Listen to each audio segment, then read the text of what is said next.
ನಗರದ ಕೋಡೂರು ಗ್ರಾಮ ಪಂಚಾಯತ್ ಸುತ್ತಮುತ್ತ ಎರಡು ಗುಂಪುಗಳ ನಡುವೆ ಮಾರಾಮಾರಿ ನಡೆದಿದ್ದು, ಭದ್ರತಾ ದೃಷ್ಟಿಯಿಂದ ಪೊಲೀಸ್ ಸರ್ಪಗಾವಲು ಹಾಕಲಾಗಿದೆ. ಫೆಬ್ರವರಿ 29ರಂದು ಕ್ಷುಲ್ಲಕ ಕಾರಣಕ್ಕೆ ಗಲಾಟೆ ನಡೆದಿತ್ತು.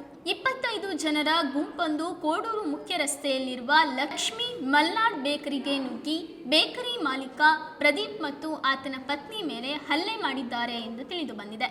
ವಿಷಯ ತಿಳಿದು ಸ್ಥಳಕ್ಕೆ ಆಗಮಿಸಿ ಸಿಪಿಐ ಗುರಣ್ಣ ಹೆಬ್ಬಾರ್ ಮತ್ತು ರಿಪ್ಪನ್ಪೇಟೆ PSI ಪರಿಸ್ಥಿತಿಯನ್ನು ತಿಳಿಗೊಳಿಸಿದ್ದಾರೆ.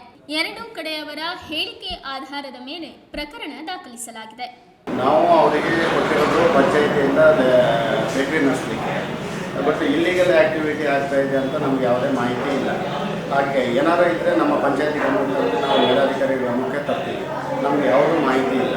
ಹಾಗೆ ನಿನ್ನೆ ಅವರೇನೋ ವೈಯಕ್ತಿಕ ಜಗಳಗಳು ಮಾಡಿಕೊಂಡು ಪರಸ್ಪರ ಹೊಡೆದಾಡ್ಕೊಂಡು ಹಾಸ್ಪಿಟ್ಲಿಗೆ ಸೇರ್ಕೊಂಡು ಅವರವರು ಸೇರ್ಕೊಂಡು ಅವರು ಇವ್ರ ಮೇಲೆ ಅವ್ರ ಮೇಲೆ ಕಂಪ್ಲೇಂಟ್ ಕೊಡ್ತಾರೆ.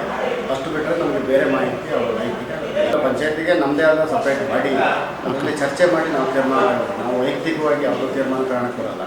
ಮತ್ತು ಅದು ಏನು ಕಂಡೀಷನ್ಸ್ ಏನಿದೆ ನಾವು ನೋಡ್ಕೊಂಡು ಮಾತಾಡಬೇಕಾಗುತ್ತೆ.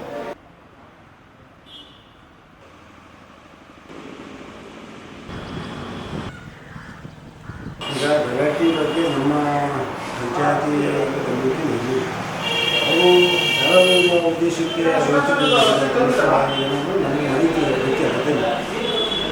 ಇದುವರೆಗೆ ಅಲ್ಲ, ಈಗ ಆ ರೀತಿಯಲ್ಲೂ ನಮಗೆ ಅಧಿಕೃತವಾಗಿ ಎಲ್ಲೆಲ್ಲಿ ಹೇಳ್ಬೋದು, ಸ್ವಲ್ಪ ಹಿಂಗೆ ಮಾಡ್ತಿದ್ರು ಅಂತ ಸಾರ್ವಜನಿಕರು ಮಾತಾಡ್ಕೊಳ್ತಾರೆ. ಆದರೆ ಸಂಬಂಧಪಟ್ಟ ಇಲಾಖೆಯವರು ಅದು ಅವರು ಅದ್ರ ಬಗ್ಗೆ ಗಮನ ಹರಿಸಬೇಕಾಗ್ತದೆ. ಈಗ ಏನು ಲೆಟ್ರ್ ನಾವೆಲ್ಲ ಈಗ ಮಾಡಲಿಲ್ಲ. ಆ ರೀತಿಯಾದ ಸಾರ್ವಜನಿಕರು ಈ ರೀತಿ ಕೊಡೋದ್ರಲ್ಲಿ ನಡೀತಿದೆ ಅಂತಕ್ಕಂಥ ಸಾರ್ವಜನಿಕರು ಏನಾದ್ರು ಅರ್ಜಿ ಮನವಿ ಬಂದರೆ ಅದು ಆಧಾರದ ಮೇಲೆ ನಾವು ಸಂಬಂಧಪಟ್ಟ ಇಲಾಖೆಗೆ ಪಂಚಾಯತಿಯಿಂದ ಈ ರೀತಿ ಆಗ್ತಾಯಿದೆ ಅದ್ರ ಕ್ರಮ ತಗೊಳ್ಳಿ ಅಂತಕ್ಕಂಥ ನಾವು ಇಲಾಖೆಗೆ ಲೆಟ್ರ್ ಮಾಡ್ತೀವಿ.